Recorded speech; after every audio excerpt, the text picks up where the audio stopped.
Perfect. I think we've got Helen in the chat, so we can bring Fiercely Electric Helen. fiercely Oh, electric Helen. I enjoy your Instagram and your X immensely, Helen. oh, thank you very much. It's very You're kind. welcome. Welcome to the FE Bowl. What's your question for Jeff? Thank you. I wanted to just touch on the information that's been going around about potentially moving to Silverstone away from the XL. Mm, Um, I know at the moment this is still probably up in the air, nothing's confirmed, yeah. but has have you or your team been taking on board any of the comments from people regarding the accessibility and the costs generally for that area being prohibitive? And kind of linked to that as well, do you think that the casual fans that we picked up in London, because of the easily accessible venue and Mm, yeah. relatively cheap tickets, do you think we're likely to lose them when we then potentially move to Silverstone? So I think the best word in that question, a great question. Best word is potentially. So Yeah. I think as much as I love him, you know, Sam Smith is not the chief calendar officer at Virgin. Sorry, it's a Formula E, so he doesn't get to choose our calendar Yeah. and report it. And as I said earlier, there's a process for calendar sign off, which will be us presenting to our board. It goes to the FIA, it goes through the process. So what I can say on this is 100% truthfully, we have not decided where we will race in the UK Okay. going forwards. So we absolutely haven't decided that. But if you looked at obvious candidates, it wouldn't take a genius to work out obvious candidates might be London, Manchester, Birmingham, it might be Silverstone, it might be Brands Hatch. There are obvious candidates for us to race in, and they're all up for discussion in our business at the moment. I think you're completely right. The benefits of a London venue is public transport, or maybe what I shouldn't say London. The benefits of a centre of London, or centre of Birmingham, or centre of Manchester, or centre of Liverpool venue is easily accessible by fans, introduces the series to perhaps people that aren't used to motor racing. So you start to bring in new fans. Great for sustainability, etc., etc., etc.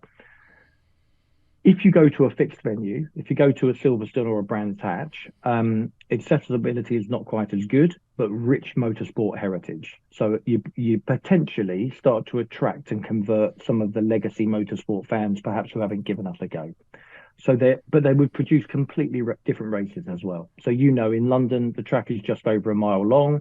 It's a very tight, very controlled track, in and out on XL at the moment. If you went to a Brands Hatch, you'd have a different type of racing that showcases a different style of driving and a different type of potential of the car.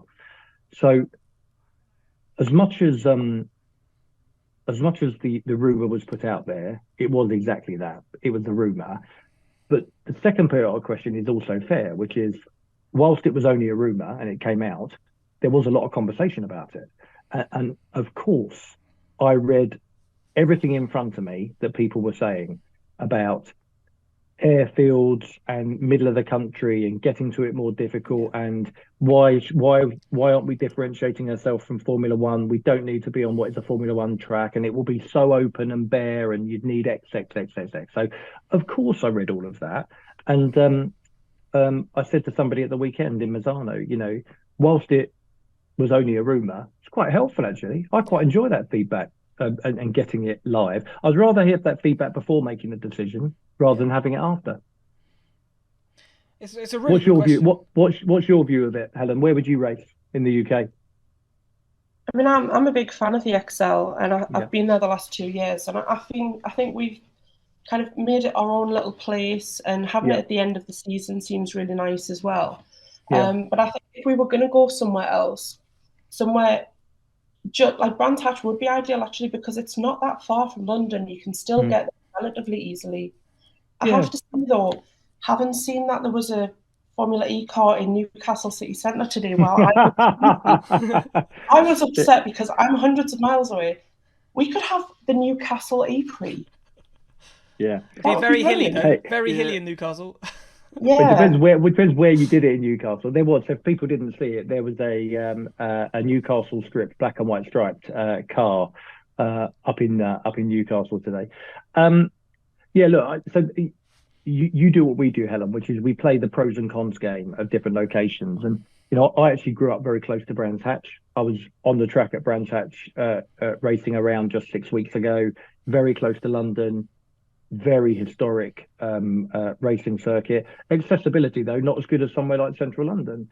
The thing I would say on the XL, and it's not just the XL, there's lots of these in the world of Formula E. There are so many amazing things about the XL. The conference centre, the inside-outside track, the accessibility is absolutely fantastic. But also there's really no scope to broaden or grow that circuit. The circuit is what it is. It can only be in the way that it's formatted now. And when you see the announcements that are coming around the speed and performance of the car, you know, you've already got that slightly challenging corner as you come out of the inside area of XL into the outside, the bottleneck. So we have to weigh all this stuff up. So it's very complicated. And in the end, we have to make a bet, Helen, and we have to say, this is what we think is the best answer. And you and I both know, because you get comments on your Twitter account, or sorry, X account as well. You know, whatever decision we take around anything, it polarizes people. There's always some people that love it, some people that hate it. That's the nature of what we do. Yeah, absolutely. Great. Thank you very much. Thank you very much. I'll write down. I'll add Newcastle to the list, though, Helen. Don't worry. Yeah, we absolutely need one. Yeah, no.